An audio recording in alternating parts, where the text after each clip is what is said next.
जवाहर, ये बुद्ध की धरती है, कोई गैर प्रांत नहीं। और तो और सिक्किम एक चोक पॉइंट है।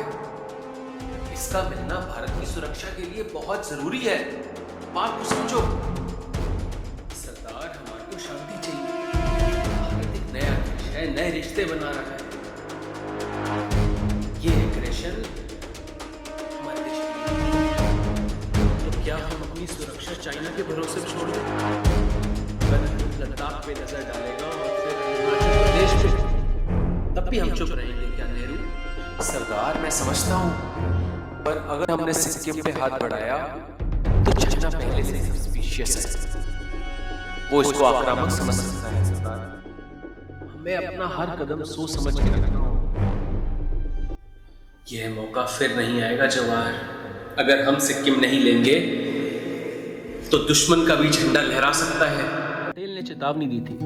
उनका कहना था कि अगर सिक्किम हाथ से निकला तो हिमालय का दरवाजा खुल जाएगा। ये सिर्फ एक छोटी सी रियासत नहीं, ये भारत की सुरक्षा की एक रेखा थी। जवाहरलाल नेहरू भी समझ चुके थे कि इस मामले को टलना भविष्य के लिए महंगा पड़ सकता है।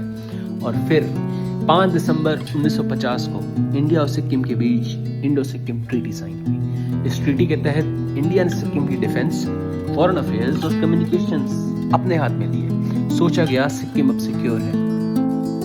लेकिन इतिहास को अगर पटेल का एक सबक याद रखना है तो वो ये है कि कुछ फैसले सिर्फ वक्त खरीदते हैं, खत्म नहीं करते। सिर्फ 10 दिन बाद 15 दिसंबर 1950 सरदार वल्लभ भाई पटेल चल बसे।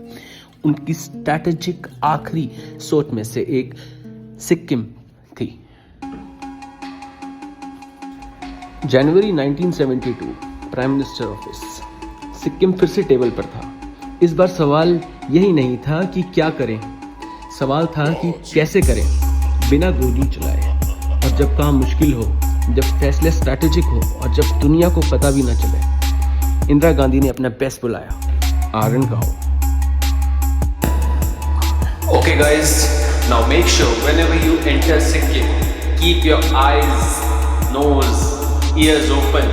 किसी तरीके की भी हलचल मेरे को जानना है उसके बारे में। ऑपरेशन ट्विलाइट की परतें खुलनी अभी बाकी हैं। टिल देन, भारत माता की जय।